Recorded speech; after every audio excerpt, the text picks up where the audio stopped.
الحمد لله نحمده ونستعينه ونستغفره ونؤمن به ونتوكل عليه ونعوذ بالله من شرور أنفسنا ومن سيئات أعمالنا من يهده الله فلا مضل له ومن يضلله فلا هادي له ونشهد أن لا إله إلا الله وحده لا شريك له ونشهد أن سيدنا وسندنا وحبيبنا وشفيعنا ومولانا محمدا عبده ورسوله صلى الله تعالى عليه وسلم. أما بعد فأعوذ بالله من الشيطان الرجيم. ألف لام ميم ذلك الكتاب لا ريب فيه. وقال تعالى يا رب إن قوم اتخذوا هذا القرآن مهجورا. صدق اللہ العلی العظیم. میرے عزیز دوستو،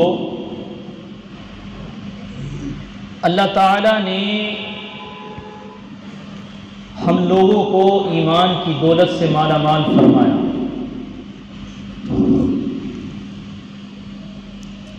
پھر اپنے پیغامات کہ جو اللہ چاہتے ہیں اپنے بندوں سے وہ نبی علیہ الصلاۃ والسلام کے واسطے سے ہم تک پہنچائے،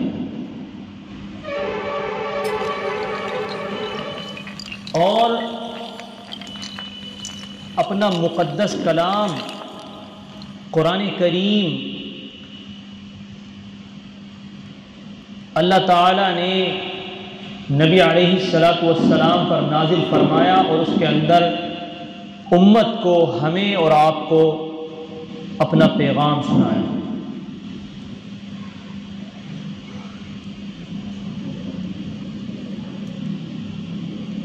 کیا ہے قرآن؟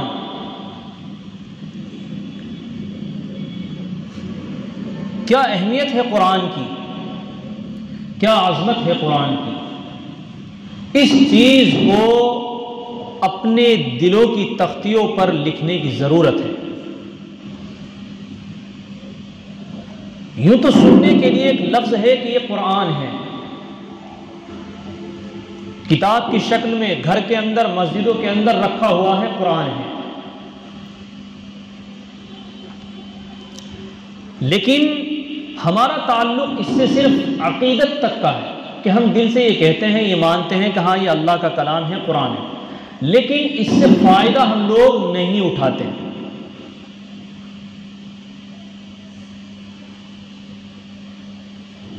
اللہ تعالیٰ نے قرآن کریم میں ہمیں کیا سمجھانا چاہا ہے، کیا بتانا چاہا ہے، آخر اللہ چاہتے کیا ہیں، اس کا ہمیں کچھ علم نہیں ہے. نہ علم ہے اور نہ ہمیں فکر ہے کہ ہمیں جاننا چاہیے کہ آخر اللہ تعالیٰ نے یہ اپنا کلام دیا ہے، یہ قرآن دیا ہے، تو آخر کہنا کیا چاہتا ہے اللہ تعالیٰ ہم سے. جب بندوں کو یہ قرآن کریم دیا ہے تو آخر اللہ تعالیٰ چاہتا کیا ہے. اللہ تعالیٰ نے قرآن میں بیان کیا، اِنَّا عَرَضْنَا الْأَمَانَةَ عَلَى السَّمَاوَاتِ وَالْأَرْضِ وَالْجِبَالِ فَأَبَيْنَ أَن يَحْمِلْنَهَا وَأَشْفَقْنَ مِنْهَا وَحَمَلَهَا الْإِنسَانُ. اللہ تعالیٰ نے اس قرآن کریم کو پہاڑوں پر اتارنے کے لیے کہا تھا. پہاڑوں نے منع کر دیا کہ ہمارے بس کی بات نہیں ہے کہ ہم اس کے وزن کو سنبھال سکیں، یہ تو بڑی عظیم کتاب ہے. پھر اللہ تعالیٰ نے شفقت کا معاملہ فرماتے ہوئے انسان کے دلوں پر اس قرآن کو نازل فرمایا. تو اللہ تعالیٰ نے جب نازل فرمایا تو اس کا مطلب کچھ تو ہے، کچھ تو اللہ چاہتا ہے.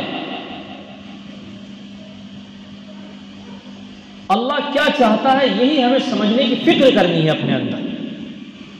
آج امت کا قرآن کریم سے تعلق بالکل ٹوٹا ہوا ہے.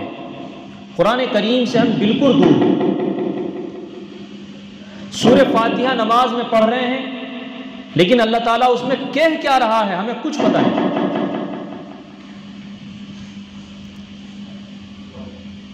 خوب شور مچایا جا رہا ہے کہ ہمیں دنیا کی تعلیم میں بہت آگے آنے کی ضرورت ہے، ہمیں یہ ضرورت ہے، ہمیں وہ ضرورت ہے. اس سے کسی کو انکار نہیں ہے. ہمیں دنیا کی تعلیم میں آگے آنے کی ضرورت ہے اور آنا چاہیے، لیکن جو اصل مقصد ہے اس کو چھوڑ کر آگے آنا، یہ کہاں کی عقل مندی ہے؟ اصل مقصد تو جو اللہ نے بتایا تھا اس کو سمجھنے کی ضرورت تھی، اس سے تعلق کیوں نہیں ہے ہمارا؟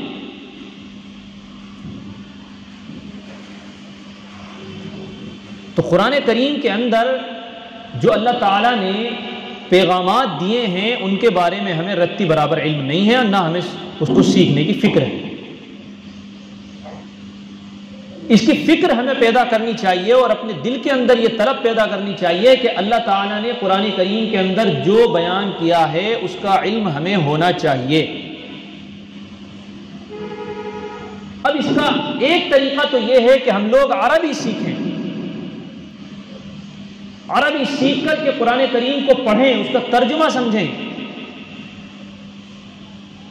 اور پھر دیکھیں کہ آخر اللہ کہنا کیا چاہ رہا ہے۔ اور اگر آپ اردو جانتے ہیں تو اردو جاننے والوں کے لیے بہت ساری تفسیر لکھی ہوئی ہیں، جو قرآن کریم کا ترجمہ بھی ہے اور اس کا مطلب بھی لکھا ہوا ہے۔ اگر کوئی انسان خود سے اس کو پڑھنا چاہے تو سمجھ میں تو آ جاتی ہے بات، لیکن اگر کوئی پڑھنا چاہے تو اس کے لیے میں ایک بات یہ کہتا ہوں کہ کسی نہ کسی عالم کی رہبری اور سرپرستی میں رہ کر کے قرآن کریم پڑھائیں۔ خود سے مطالعہ کرو، پڑھو، لیکن جہاں کوئی ذہن کے اندر اشکال اور سوال ہو تو فوراً عالم سے رابطہ کرو۔ آج ہوتا یہ ہے کہ جو پڑھنے والے ہیں تو وہ اتنے ایموشنل ہیں کہ ہمیں قرآن پڑھنا چاہیے، اور وہ ایسا پڑھتے ہیں کہ نئے نئے مطلب قرآن کے نکالتے ہیں، اور جو دور ہیں وہ اتنے دور ہیں کہ اس کے قریب آنے کو تیار نہیں ہیں۔ تو افراط و تفرید کا شکار ہے، جو ادھر جا رہے ہیں تو ادھر جا رہے ہیں، جو ادھر جا رہے ہیں تو ادھر جا رہے ہیں۔ ہمیں بیچ کا راستہ نکال کر کسی عالم کی رہبری میں، کسی اچھے مفتی کی رہبری میں، اس کی نگرانی میں رہ کر کے ہمیں قرآن کریم کا ترجمہ پڑھنے کی ضرورت ہے۔ اور اس کے لیے مسلمانوں اس وقت جو بہترین تفسیر ہے حضرت مفتی تقی عثمانی صاحب کی آسان ترجمے کے نام سے، انٹرنیٹ پہ بھی ہے، پلے اسٹور پر بھی ہے، اور دارالعلوم دیوبند میں بھی کتابوں کی شکل میں چھپی ہوئی ملتی ہے۔ یہ سمجھ لیجئے کہ ہر مسلمان کے گھر کے اندر اس کا ہونا آج کے دور میں ضروری ہے۔ اس کتاب کو اپنے گھر کے اندر منگا کے رکھنا چاہیے، آسان ترجمہ، بہت آسان انداز میں حضرت نے لکھا ہے، اور یہ سمجھ لیجئے کہ اکثر عوام ہی کے لیے لکھا گیا ہے۔ عوام کو سامنے رکھ کر کے ہی اس کا اسلوب تیار کیا گیا، اس کا طریقہ تیار کیا گیا۔ قرآن کریم کو ہم نے سمجھا ہے کہ بس یہ جھاڑ پھونک کی کتاب ہے، دم درود کر لو، تعویذ کر لو، بھائی اس کام کے لیے اللہ نے یہ دیا۔ اللہ نے اس کام کے لیے نہیں دی تھی یہ، اللہ نے اس میں زندگی جینے کے طریقے بتائے تھے کہ آپ کو جینا کس طریقے سے ہے، آپ کو رہنا کس طریقے سے ہے، آپ کو نمازیں کس طرح سے پڑھنی ہیں، آپ کو اللہ سے کس طرح جڑنا ہے، آپ کو آپس میں تجارت کیسے کرنی ہے، آپ کو حرام سے کیسے بچنا ہے، آپ کو حلال کیسے اختیار کرنا ہے۔ یہ تمام احکام دنیا کے اندر جو ہیں، آپ کو فیصلہ کیسے کرنا ہے، آپ کو برے کاموں سے کیسے بچنا ہے، آپ کو شراب کے کیا نقصان ہیں، آپ کو سود کے کیا نقصان ہیں، یہ تمام احکامات اللہ تعالیٰ نے قرآن کریم کے اندر دیے تھے۔ آپ کو ایک دوسرے کے ساتھ کیسا معاملہ کرنا ہے، لیکن اس کے بارے میں ہمیں کچھ بھی معلوم نہیں۔ تو ہم نے قرآن کریم کو ایسے چھوڑا ہوا۔ یہ تو ہے بہت اونچے درجے کی بات کہ ہمیں اس درجے میں قرآن کریم کو سیکھنا چاہیے، تاکہ ہمیں معلوم ہو کہ آخر اللہ تعالیٰ بتانا کیا چاہ رہا ہے۔ اس کا ایک اور طریقہ ہے کہ اگر آپ اردو بھی نہیں جانتے، عربی بھی نہیں جانتے، اور آپ نے یہ ٹھان لیا ہے کہ سیکھنا بھی نہیں ہے، تو مسجد کے اندر تفسیر کی جاتی ہے۔ اس مسجد میں بھی مجھے مفتی صاحب نے بتایا کہ انہوں نے پچھلے جمعے سے تفسیر شروع کی، عشاء کے بعد میں جمعے کے دن ہر ہفتے وہ تفسیر کرتے ہیں، تو کم سے کم ہفتے میں عشاء کی نماز یہاں آ کر پڑھ لیا کریں۔ تو یہ بھی ایک طریقہ ہے کہ قرآن کریم ہم سے کیا کہہ رہا ہے، اس کا پیغام ہم تک پہنچ جائے گا، ہمیں معلوم ہو جائے گا۔ کیونکہ دیکھو میرے بھائی، دنیا کے اندر آخر ایسے ہی رہنے کے لیے نہیں آئے ہو، بس زندگی گزارتے رہیں گے، صبح شام کرتے رہیں گے، پیسے کماتے رہیں گے اور کھاتے رہیں گے اور بس مستی کرتے رہیں گے۔ اس لیے نہیں آئے ہم دنیا کے اندر، اللہ تعالیٰ نے کسی مقصد کے لیے بھیجا ہے، اور وہ مقصد پہچاننے کے لیے ہمیں قرآن کریم کو سمجھنا پڑے گا کہ آخر قرآن کریم کے اندر اللہ تعالیٰ کہنا کیا چاہتا ہے۔ صورتحال یہ ہے مسلمانوں کہ جو لوگ قرآن پڑھنا جانتے ہیں، ایک بات یہ ہے کہ بہت سارے لوگ یہ غلط بات پھیلاتے ہیں کہ جو بغیر سمجھے پڑھ رہا ہے تو اسے کیا فائدہ۔ جیسے قرآن کریم کی تلاوت کرتے ہیں، ہم لوگ رمضان میں قرآن پڑھتے ہیں کہ ایک قرآن پڑھ لیا، 2 قرآن پڑھ لیے، 3 قرآن پڑھ لیے، بہت سے لوگ ویسے بھی پڑھتے ہیں۔ تو کچھ لوگ یہ غلط بات عام کرتے ہیں کہ بغیر سمجھے پڑھنے سے کیا فائدہ، یہ دھوکہ ہے۔ قرآن کریم اتنی عظیم کتاب ہے کہ اللہ کے رسول صلی اللہ علیہ وسلم نے بیان فرمایا کہ اگر کوئی اس کا ایک حرف بھی پڑھے، ایک حرف، تو اللہ تعالیٰ 10 نیکیاں اس کے نامہ اعمال میں لکھ دیتے ہیں، ایک حرف۔ اور حضور صلی اللہ علیہ وسلم نے بیان فرمایا، میں یہ نہیں کہتا الف لام میم ایک حرف ہے، بلکہ الف ایک الگ حرف ہے، لام ایک الگ حرف ہے، میم ایک الگ حرف ہے، یعنی الف لام میم یہ 3 حرف ہو گئے تو 30 نیکی آپ کے نامہ اعمال میں لکھی ہے۔ کتنا آسان سودا ہے کہ اگر اس کو بغیر سمجھے پڑھا جا رہا ہے۔ تو جو لوگ یہ کہتے ہیں کہ سمجھنے والوں کو ثواب ملتا ہے، یہ غلط ہے۔ دیکھو اللہ کے رسول صلی اللہ علیہ وسلم نے مثال دی ہے، الف لام میم یہ ایسا لفظ ہے کہ اس کا مطلب کوئی بھی نہیں سمجھتا ہے، اس کا مطلب دنیا میں کوئی نہیں سمجھتا ہے۔ الف لام میم کا مطلب اللہ جانتا ہے صرف، اور حضور نے ایسے ہی لفظ کو مثال میں پیش کیا ہے، الف لام میم، کہ جس کا کوئی مطلب نہ بھی سمجھے تب بھی اس کے نامہ اعمال میں 30 نیکیاں لکھی جاتی ہے۔ تو اس سے پتہ چلا کہ اگر بغیر سمجھے پڑھو گے تب بھی نیکیاں آپ کے نامہ اعمال میں لکھی جائیں گی۔ لیکن کوشش یہ کرنی ہے کہ ہمیں قرآن کریم کو سمجھنے کی فکر کرنی ہے۔ عام امت کا یہی حال ہے کہ قرآن کریم کی تلاوت سے ہم بہت زیادہ دور ہیں، گھروں کے اندر پڑے ہوئے سو رہے ہیں 10 بجے تک، کوئی مطلب نہیں، فجر کی نماز کا کوئی مطلب نہیں، فجر پڑھ بھی لی تو کوئی مطلب نہیں، گھر کے اندر قرآن رکھا ہوا ہے تو رکھا ہوا ہے، بس وہ بند ہے، کبھی گھر کی عورتوں نے کھول کے دیکھ لیا تو دیکھ لیا، مردوں کو تو فکر ہی نہیں ہے، بالکل نہیں۔ اور ٹھنڈے دل سے آپ جو ہے جتنے بھی بیٹھے ہوئے ہیں ہمارے ساتھی، آپ سب غور کرنا کہ بھائی چلو رمضان میں تو ہم نے قرآن پڑھا تھا، یا آخری مرتبہ کب پڑھا تھا، پھر یہ غور کرنا کہ یار قرآن کریم ہم نے رمضان میں پڑھا تھا اور جب سے اب تک یوں ہی زندگی گزر گئی، ہم نے قرآن کریم اٹھا کے بھی نہیں دیکھا۔ اگر غور کرو گے تو زندگی میں معلوم ہوگا کہ یار واقعی بات تو ایسی، ہم نے تو قرآن چھوا بھی نہیں، بس زندگی گزر رہی ہے۔ افریقہ کا ایک واقعہ لکھا ہے، ایک صاحب تھے، رمضان میں انہوں نے اپنے امام صاحب کی دعوت کی۔ واقعے کو سمجھنا اور غور کرنا کہ ہم نے قرآن کریم کو کس درجہ چھوڑا ہوا ہے۔ تو ان صاحب نے اپنے امام صاحب کی رمضان میں افطار میں دعوت کی، بہت اچھے سے ان کا استقبال کیا، بلایا، ہدیہ تحفے کا انتظام کیا، بہترین کھانے بنائے اور اپنے امام صاحب کی دعوت کی۔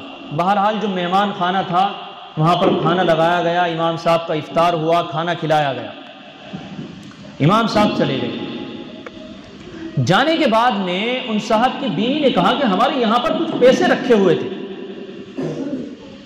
وہ پیسے نظر نہیں آ رہے ہیں، اور ہمارے کمرے کے اندر آپ کے اور میرے علاوہ کوئی ہوتا بھی نہیں، تو کیا آپ نے پیسے اٹھائے ہیں؟ اپنے شوہر سے کہا، تو اس نے کہا کہ میں نے تو پیسے نہیں اٹھائے ہیں، کہ پھر ہمارا ایک چھوٹا سا بچہ ہے جو ابھی گودی میں ہے، وہ بھی نہیں اٹھا سکتا، تو اس کا مطلب تو یہ نکلا کہ پیسے کس نے اٹھائے؟ بات سمجھ میں نہیں آ رہی آپ کی؟ کس نے اٹھائے؟ ارے ڈرو مت یار، کس نے اٹھائے؟ میں مجھ پہ تھوڑے الزام لگا رہا ہوں، کس نے اٹھائے ہیں؟ امام صاحب نے اٹھائے ہیں، جب کوئی ہے ہی نہیں، امام صاحب ہی آئے ہیں کہ امام صاحب نے پیسے اٹھائے۔ بہرحال دل کے اندر بدظنی پیدا ہو گئی کہ یار امام صاحب کو یہ کام کرنے کی کیا ضرورت تھی، گھر کے اندر سے جو ہمارے پیسے رکھے تھے وہی اٹھا کر کے لے گئے، ہم نے دعوت کری تھی کتنی عقیدت کے اندر۔ بڑا دکھ ہوا، امام صاحب سے تھوڑا ملنا جلنا کم کر دیا، تو بلا وجہ سامنے ہوگا تو اور تکلیف ہوگی اور دل کے اندر بدظنی پیدا ہوگی، کیا فائدہ ان سے مل کر۔ بہرحال سال گزر گیا، اگلا رمضان آیا، یہ صاحب کٹے کٹے رہنے لگے، کبھی ملاقات ہو گئی، اگلے رمضان میں بیوی سے مشورہ کیا کہ وہ دعوت کرنی چاہیے یا نہیں کرنی چاہیے اب کے؟ تو بیوی نے کہا کہ چھوڑو خیر، پتہ نہیں ہو سکتا ہے امام صاحب کو ضرورت ہو اس لیے پیسے اٹھا لیے ہوں اور اپنے گھر کا کام چلا لیا ہو، اللہ تعالیٰ معاف کرنے والوں کو پسند کرتا ہے، لہٰذا معاف کر دو اور دعوت پھر سے کرنی چاہیے ہمیں امام صاحب۔ پھر وہی اچھی کر کے دعوت ہوئی، بڑھیا کر کے امام صاحب آئے۔ تو اب اس میزبان نے امام صاحب سے پوچھا کہ حضرت آپ کو کیا یہ بات محسوس نہیں ہوئی کہ میں پورے سال آپ سے کٹ کٹ کر کے رہا، بچ بچ کر کے رہا؟ کہا کہ میں نے محسوس تو کیا کہ آپ بہت بچے بچے رہ رہے ہیں، بہت کٹے کٹے رہ رہے ہیں، لیکن میں بھی مصروفیت کی وجہ سے معلوم نہیں کر سکا۔ کہ حضرت آپ برا نہ مانیں، مجھے آپ سے کچھ بات معلوم کرنی۔ ہمت کر کے اس نے کوشش کی، ہاں بالکل معلوم کیجیے۔ دیکھیے حضرت، جب پچھلی مرتبہ آپ آئے تھے تو ہمارے گھر کے اندر یہاں کچھ پیسے رکھے ہوئے تھے ٹیبل پر، اور آپ کے جانے کے بعد سے ہی وہ پیسے غائب ہیں، اور آپ کے علاوہ یہاں کوئی آیا بھی نہیں تھا، تو آپ نے یقیناً وہ ضرورت میں اٹھائے ہوں گے، لیکن آپ بغیر اطلاع کے اٹھا کر کے لے کے گئے تھے، اس کی وجہ سے ہمیں آپ سے تکلیف تھی اور ہم آپ سے دور دور رہ رہے تھے۔ بات سمجھ میں آ رہی بھائی؟ ذہن یہی ہے؟ بہرحال امام صاحب سر نیچے کر کے رونے لگے، افسوس کرنے لگے۔ کہا کہ بھائی جب میں یہاں سے جانے لگا تو آپ کے ٹیبل پر پیسے رکھے ہوئے تھے اور ونڈو سے ہوا آ رہی تھی، مجھے یہ خطرہ ہوا کہ شاید آپ کے پیسے اڑ کر ادھر ادھر نہ چلے جائیں، نوٹ اس میں سے اڑ کر کے ادھر ادھر ضائع نہ ہو جائیں،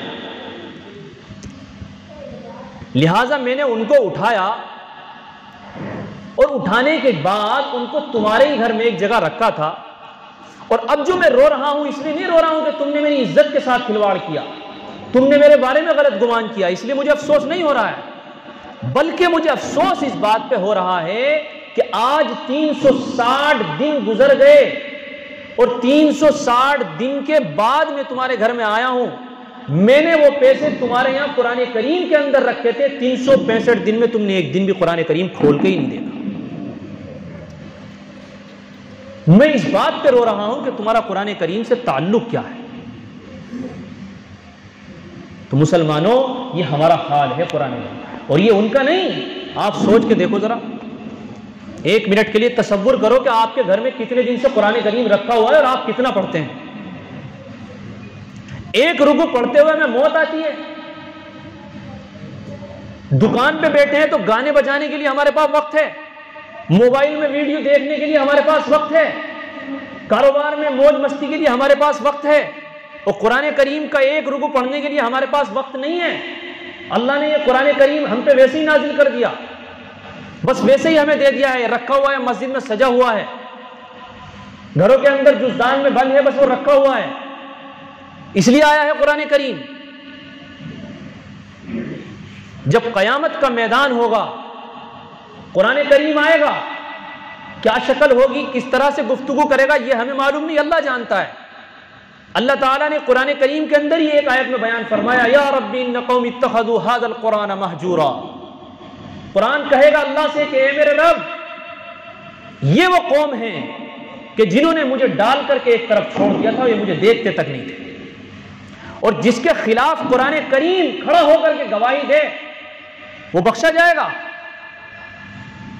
وہ بخشا جائے گا۔ مسلمانوں، کس غفلت کی زندگی میں جی رہے ہیں ہم لوگ، کیوں ہم نے قرآن کریم کو چھوڑا ہوا ہے؟ اس کے فائدے سمجھو، یہ وہ عظمت والی کتاب ہے کہ جب قبر میں جاؤ گے تو قبر میں بھی فائدہ ہوگا، تلاوت کرنے والوں کو قبر میں بھی فائدہ ہوگا۔ ایک سورت کے بارے میں، سورہ ملک کے بارے میں لکھا ہے کہ اگر کوئی آدمی عشاء کے بعد سونے سے پہلے سورہ ملک کی تلاوت کا معمول بنا لیتا ہے تو اس کو قبر کے اندر عذاب نہیں ہوگا۔ اور مسلمانوں، معلوم ہے سورہ ملک پڑھنے میں کتنا وقت لگتا ہے؟ اگر میرے جیسا آدمی ہو تو 1.5-2 منٹ، آپ ہوں گے تو 5 منٹ۔ 5 منٹ زندگی میں ایسے نہیں نکال سکتے ہم کہ ہماری قبر کے اندر آسانی پیدا ہو جائے۔ کہاں غفلت میں جی رہے ہیں، کون سی غفلت میں ہم لوگ جی رہے ہیں؟ 5 منٹ اگر سورہ ملک کی تلاوت کر لی جائے روز، تو لکھا ہے کہ عذاب قبر سر کی طرف سے آئے گا تو سورہ ملک کھڑی ہو جائے گی؟ نہیں، آپ کو آنے کی اجازت نہیں ہے، یہ بندہ میری تلاوت کرتا تھا۔ بائیں طرف سے آئے گا سورہ ملک کہے گی نہیں تم ادھر سے بھی نہیں آ سکتے، یہ میری تلاوت کرتا ہے۔ پیروں کی طرف سے عذاب آنا چاہے گا سورہ ملک کھڑی ہو جائے گی نہیں آ سکتے آپ۔ دائیں طرف سے آنا چاہے گا نہیں آ سکتے آپ۔ اللہ تعالیٰ نے ایسی ایسی صورتیں ہم لوگوں کو دی ہیں لیکن ہم بھولے ہوئے ہیں۔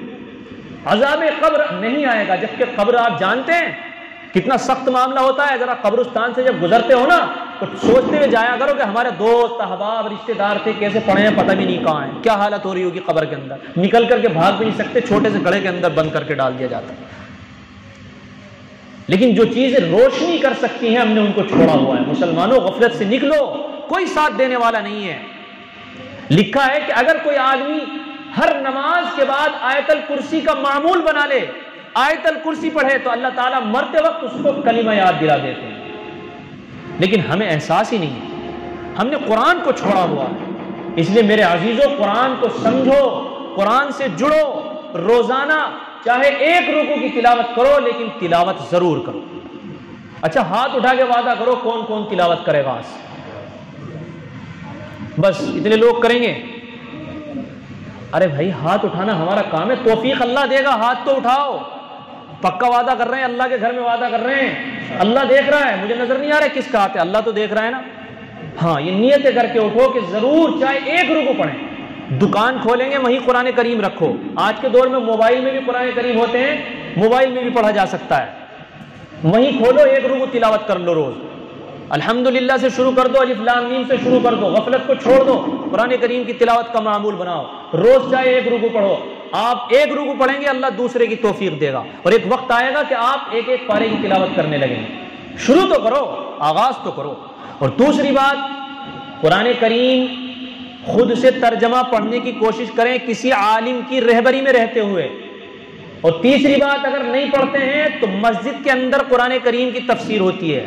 ہماری اس مسجد کے اندر، مسجد ابو بکر میں، جمعے کے دن عشاء کے بعد تفسیر مفتی صاحب کرتے ہیں، تو وقت فارغ کر کے، دنیا سے وقت نکال کر کے عشاء کی نماز یہاں پڑھ لیا کریں۔